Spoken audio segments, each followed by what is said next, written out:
You've probably heard the line, "this time is different." Well, in this case, I actually agree. You came here for the truth, so let me unveil that for you. We've seen the previous cycles where companies will hire people, conditions get a little bit tough, they lay people off, and then eventually hire back more and more as long as that company is growing. This time around, however, the situation will be different, and I'm going to explain why. In today's video, you're going to hear about the bankruptcies that have been rising, the companies that are affected by this, and the layoffs that have taken place. But at the end of the video, I'm going to show you why this situation is very different than the previous cycle of 2020 or the prior cycle of 2008. Something's going on here, and I want to show this to you right now. Chapter 11 bankruptcy filings in the US have skyrocketed since the Fed started raising rates. And of course, I talked about this in my original book back in 2012, published in 2012. And I said basically, as soon as you start increasing interest rates, you run into the problems. We have too much debt, all this. That's just the way it goes, and that's what we're dealing with. November saw 700 Chapter 11 commercial bankruptcy filings, the most since 2018. And guess what happened in 2018? Yes, a rate hike cycle. The rate of new bankruptcies has started to accelerate in recent months, okay? Certainly, if rates stay high, this becomes a problem. But now that they've signaled they want to cut rates, maybe it slows that down to some degree. But anyway, that's where we are at. It's not at the levels of the financial crisis. Let's keep that in mind. But it has accelerated, no doubt. What was different about 2020 was that, moratoriums, you had the PPP loans, you had super low interest rates, cash was being thrown out there. And so there was every reason for these numbers to be depressed. But what did we find regardless? A lot of small businesses lost everything. They lost everything. Oh, you're not essential? You're gone. Oh, here's a little bit of cash. Here's a little bit of cash. Look, the store owners say, I just want to stay open. I just want to be open. I just want to work. I just want people to come into my store. My customers, they can't come and see me. Yeah, here's a little bit of cash. And that's what happened. And that's why 2020 was an interesting year. Look, don't worry, because the big businesses, the big box stores, they were able to remain open. And so we have a bigger, growing divide in between the big businesses and the small, or the haves and the have-nots, and the rich and the poor. And this happens in so many different categories. That happens to be just one. So we have this. Next, companies that are laying off. You will notice it's not just one sector or another. Okay? It's fairly widespread. GM to lay off 1,300 Michigan workers as vehicles end production. Then we have this. You could see news media outlets slashed record 2,700 jobs in 2023 with more expected. Many different media type of organizations. Etsy stock falls after company lays off 11% of its staff, citing very challenging environment. Etsy, online store, you would think, hey, online sales were up. Etsy, generally, you do hear about people buying things there and so on. Stock not doing as good as it was. What do? They lay people off. That's the reason, that's the connection between Wall Street and Main Street. They are disconnected, let's be honest about that. But if the stocks start to come down, if tomorrow, let's just say nobody wanted to invest in Meta, Facebook, the stock starts to drop, what do? They lay people off. They lay people off. And guess what they did when their stock came down significantly? They laid a whole bunch of people off. It's not a surprise. And that's what they do. By the way, when they started to lay people off, at least after a little while, the stock started going up. Of course. Everyone was pointing to, Zuckerberg's talking about the metaverse. This company is not investable. I can't believe it. And what happened? It turned around. All it took were thousands and thousands of people to be laid off. So that's that. Citigroup offers partial early bonuses to encourage staff departures, also known as firing people. Okay? Or is it the furloughs that we heard about in 2020? It's just a furry furlough. It's not a layoff. It's not a fire. Oh no, it's a It's a furry furlough. If you remember that, I was just bewildered by that in 2020. But anyway, every article was using that term. Just sad to see the propaganda. But anyway, basically, what are they doing here? Oh, they're saying, okay, we want to fire you. Here's a bunch of money. Just leave on your own. Okay, this has been happening. I know personal circumstances where this is going on a lot, actually. So that's that. Consumer prices in the aggregate are still rising, though not nearly as quickly as a year ago. Most groceries still cost more than they did a year ago. So do most services, such as restaurant meals, haircuts, and trips to the dentist. Housing costs, the biggest monthly expense for most Americans, still rising. Both renters and homebuyers. Overall, the price of physical goods is flat in the past year, while the price of services is up more than 5%. You tell me if the goods that you buy overall are the same price they were last year. Maybe you can pinpoint, oh yeah, the carrots are the same price at the store I go to or whatever. But in general, come on, everything is up. Now, you got to look at it. I mean, there's year over year, all these, they're all skewed because, maybe egg prices had a problem for a while because of this, or chicken was that.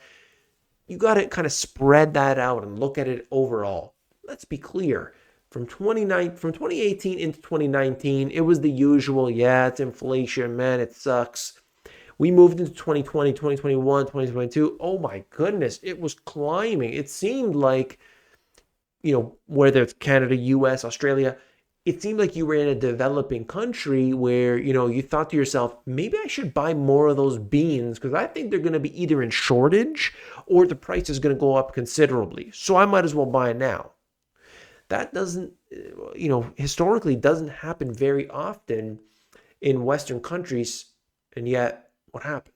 The developing nations experienced that to a great degree. And this has been going on.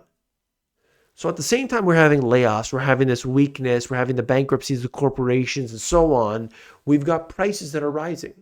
Still, they printed money before. They devalued the currency before. They're in a tightening cycle. They're saying that they're trying to take care of everything. And still, prices are rising. Not a good sign. Yeah, the Eurozone is likely in a recession according to the PMI. But it doesn't matter. The stats don't matter. What matters is what we just talked about a minute ago. It's, what prices do you pay? Can you afford that? I know that so many people cannot afford their own circumstances today, and that is a sad thing to think about. You can't afford your rent. You can't afford your mortgage. You can't afford this and that. And meanwhile, what are they doing? Are they doing anything to help you? Of course not. In fact, it's quite the opposite. Those in control want to make sure that there is a small group on the top controlling everything that happens below. And over time, what you will see is more and more people having to live in dormitory style living, okay, probably more for young people. And then you have multi-generational homes. I'm not saying either one is bad if people want to do that, but we shouldn't be forced into it. There are some people that would say, look at 1970s. 1970s, one person could afford the house, the car, the whole lifestyle, one income. And now today it's very different. But the excuse is, well, the homes are much bigger today. Regardless of what they are, the circumstances, first of all, the plots are probably smaller today, if anything. So the actual total land area, I haven't seen the data on this, but I believe they're smaller, okay? Because you see the lots are getting squeezed in, but regardless, it doesn't matter.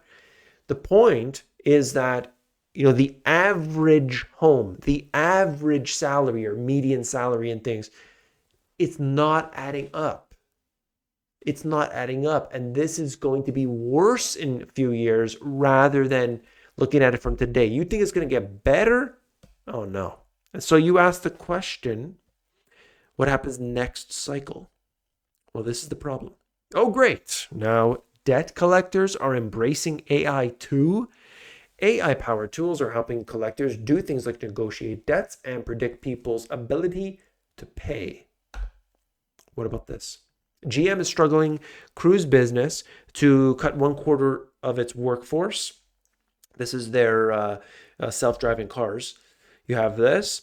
And so if we want to rebuild, this is their self-driving cars, has an accident, terrible. And now what they're saying, okay, we're going to halt, we're going to stop. And so we want to rebuild trust. We want to make sure that we can get this thing on the road again. Look at it. Under fire over robo-taxi safety, GM halts production of the cruise driverless van. It's not working. So not everything's in one direction, okay?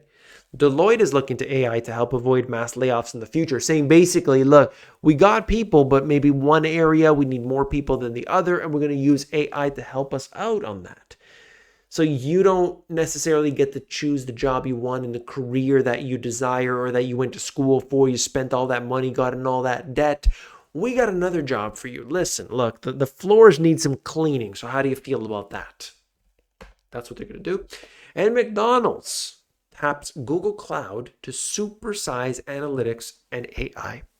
And so now your Big Mac is going to be affected by artificial intelligence, it seems. So the point of this, all of that, is to show you each and every industry is trying to bring in some level of artificial intelligence, whether it's working or not. But that's where we're going. Robotics, automation are taking over. Businesses are implementing and they are spending billions of dollars to make it happen. In the next cycle, what goes on is that we do not need as much human capital as we did before, human resources. We need the AI, we need the computer chips, we need the technology, artificial intelligence. What can we do with it? Let's hire more of that, not people. And so you better be aware of this. There's more inflation, there's more difficult times, and there's less need for a lot of jobs. So watch out what kind of situation that you are in personally with your career. Look at it, be honest with yourself.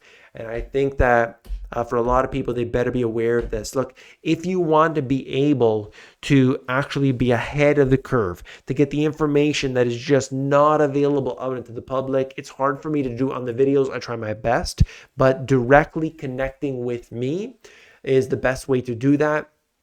Every single week, I do 2 live sessions. Okay, there's a Friday session for people that are into the financial side. There's a Sunday session for people who are building mostly an e-commerce business. This is the, basically we talk about stock market. We talk about what's going on with investments. You bring me your questions. I give you the new GPTs that have come out. I talk about this as often as I can. I am trying to give everybody the tools and the resources, helping people to do what they can. If you're interested in that, the link will be below. All the details are listed there. And of course, as always, if you appreciate the information, hit that thumbs up button. I want to see you back here tomorrow so we can get the latest and greatest. Take care.